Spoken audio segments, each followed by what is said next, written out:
You shoot up in bed at 3 a.m.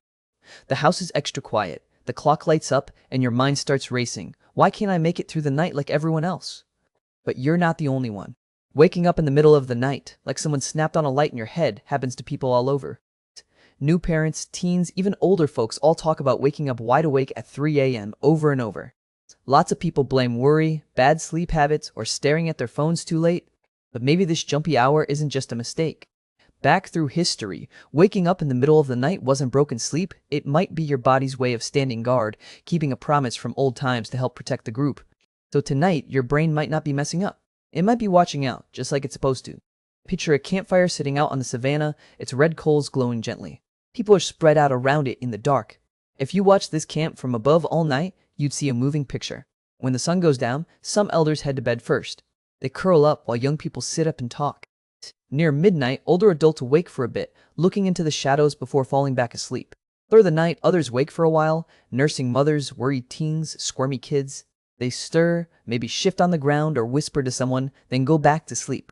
There is always some little movement in the camp, someone turning or sitting up. Anthropologists studied this in real hunter-gatherer groups. They put little actigraphy watches on people's wrists to check when they were awake. The results showed that almost never did every adult sleep at the same time. Out of a big group, at least one person was awake most of the night. No one got told to stand guard, it just happened naturally. People's sleep took turns, like a quiet alarm system that ran the whole night. Someone always kept watch, even if only for a few minutes. The night was never completely left alone. This night watch happens without anyone needing to sign up. Your chronotype, which is just your natural sleep pattern, if you're a morning person or someone who likes to stay up late, helps make sure someone's always awake. Most families and groups of friends have both types. It's not just luck. Teens and young adults usually stay up late. They eat snacks at midnight and share secrets when it's dark. Older adults get tired earlier and wake up before the sun, almost like they're on a set timer. That's built into us from long ago. When you put everyone together, you have little kids ready to play as soon as it's light, grandparents who wake up if they hear a tiny sound, and parents awake with new babies. If you made a line from the first person to fall asleep to the last, it would look like a moving wave. People get tired and wake up at different times, crisscrossing all through the night. Every hour, someone is getting up or not quite asleep. It's like your group always has someone watching over things, not because anyone plans it, but because of how our bodies work. Let's look at some simple sleep numbers. Say every person in a group has just a 10% chance of being awake in any 15 minutes. They might be stretching, checking on their kids, or just turning over. If you have 30 people, the chance that all of them are asleep at once is super tiny. It's like flipping 30 coins and hoping for all heads at the same time. That almost never happens. Now add in people who go to bed at different times, the toddler with a runny nose, the elder who can't get comfy, or the young adult who always stays up late. With all that, the whole group is never fully asleep. Even when no one talks, someone is always awake enough to hear or see something strange at night. Back on the savannah, night was dangerous. Big cats hunted in the dark. Snakes hid in the grass.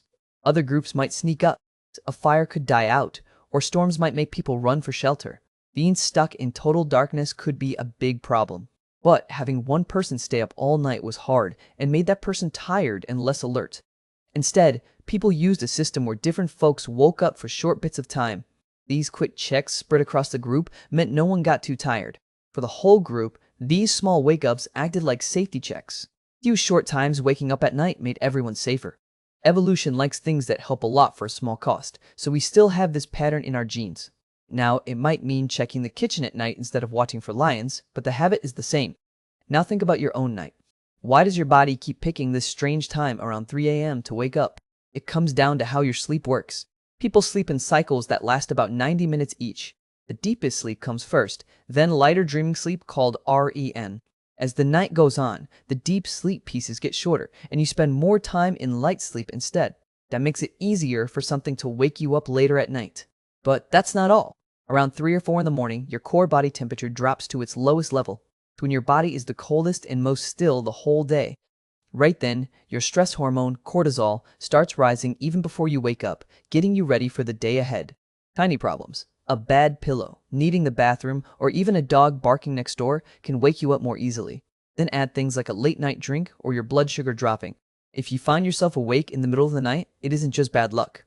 You're at a spot where your body is naturally easy to wake, the same as when ancient people would check for danger in the dark. There's something most people don't know. Long ago, before alarm clocks and thick curtains, people thought it was normal for night to split in two. Old diaries and letters from Europe tell how folks had a first sleep and a second sleep, with a quiet hour in the middle. During that time, people prayed, read with candles, whispered to each other, or walked outside. This was private, calm, and part of everyday life in small towns. If you woke up in the darkness, you didn't worry. It was common, almost planned. You see this same habit in places where there isn't much artificial light and people still follow the sun. Split up sleep wasn't seen as insomnia, it was just one usual way to sleep. Knowing this breaks the idea that 8 full hours is the only right way. If waking up at midnight was normal for so long, then it wasn't our bodies that changed. It was what people thought sleep was supposed to be. Now think about modern life. Our brains never learned to handle late-night TikTok or glaring LED lights. These bright screens trick us into thinking it's still daytime, even though we still have to wake up at 7 in the morning. Drinks like coffee and alcohol also mess with our sleep, making us wake up at strange times. But the real trouble starts when we actually notice we're awake. Looking at the clock makes us panic. I lost 2 hours already. Tomorrow will be a mess. That worry rushes in and gives us a blast of adrenaline, as if there's danger around. There's no wild animal, just the fear of being tired at a Zoom meeting. Suddenly, those harmless minutes awake stretch much longer. Our hearts race and our minds spin. Now we're stuck in a full insomnia spiral instead of just a quick wake up. Waking up at night isn't the main problem. It's all the things that add to it. Worrying all the time, staring at screens, and having habits that go against what our brains and bodies are used to. Something small that used to keep our ancestors safe changes under today's stress into something much tougher to shake off. You're staring at the ceiling, and it's 3004 in the morning. Here's what your old brain and new science both say to do. Don't look at the clock. Doesn't make you feel better, it just makes you worry more. Keep the lights low. Screens and bright bulbs trick your brain into thinking it's morning, so put them away like you're hiding from something dangerous. Remind yourself, this isn't broken sleep. It's normal to wake up for a bit, just like people did long ago. Your body is doing its job. If you're still awake after about 15 minutes, get out of bed and stay in the dim light. Tub. Pick a quiet thing to do. Read a paper book, stretch a little, knit, or sort out that odd junk drawer everyone has. Slow your breathing down. Breathe out longer than you breathe in. You can try a body scan by squeezing and relaxing each muscle, or think of random things in the room to distract yourself from worrying thoughts.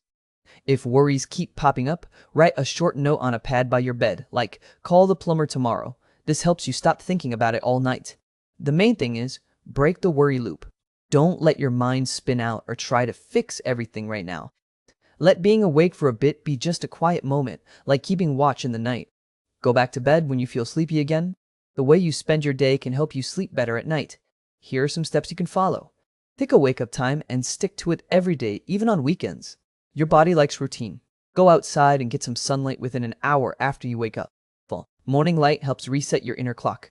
Have any caffeine before the afternoon is over. At night, choose herbal tea or water instead. Try not to drink much alcohol, especially late at night. Drinks before bed can wake you up later. Make a calm bedtime routine. Turn down the lights, turn off screens, and let your mind settle before you go to sleep. Keep your bedroom cool, dark, and quiet. If you need to, wear warm socks or use a blanket. Being comfortable helps more than you might think. Get some exercise during the day, but don't work out close to bedtime. Make sure your body has a few hours to relax. In the late afternoon, try a worry window. Write down anything you're nervous about for tomorrow before dinner so your mind can rest at night. Little changes like these help your brain and body work together so you can rest for real. If you wake up at 3 a.m., remember, people have done this for thousands of years. Your brain is just looking out for you. Try to relax, close your eyes, and let yourself fall asleep again. Waking up at night doesn't always mean trouble, but sometimes your body is trying to warn you. Here are some signs you shouldn't ignore. Do you snore loudly, or has anyone said you sometimes stop breathing while you sleep? That could be sleep apnea, and you should see a doctor. Are you fighting to keep your eyes open during the day, or waking up tired even after 8 hours in bed? That's not just normal tiredness, that can mean you owe your body sleep. If your legs feel jumpy, like ants are crawling on them, restless legs might be stealing your rest. Hot flashes, pain that sticks around, or big mood swings at bedtime. Those weren't made to be part of anyone's old routine. They're problems you can fix. And if you drink alcohol or take sleep medicine every night, you may feel calm for a while, but those habits can mess up your sleep later on. Are you waking up a lot and then having trouble focusing, feeling grumpy, or losing motivation in the daytime?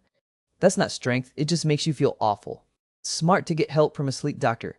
They can check for health problems or suggest CBT, a type of therapy that can help you sleep better for good. When you wake up at 3 a.m., that's just your brain remembering old campfire tricks, telling you to check for danger. But your bedroom isn't out on the grasslands. There's no wild animals sneaking around your kitchen. So you can treat this midnight alarm like a gentle reminder instead of a real warning. You don't need to fight your own mind in the middle of the night. Try counting your breaths, listening to the quiet, or imagining those campfires burning low as everyone drifts back to sleep. This night watch comes from a time before locks and smoke detectors. The real problem now? For worrying about being awake. Anxiety can make a small thing seem big. Remember, your brain is just doing its whole job. Let the thought be, maybe even smile at it, then try to settle down again. Your sleep isn't broken. You're part of something really old, a string of night watchers keeping the tradition alive, one quiet night at a time.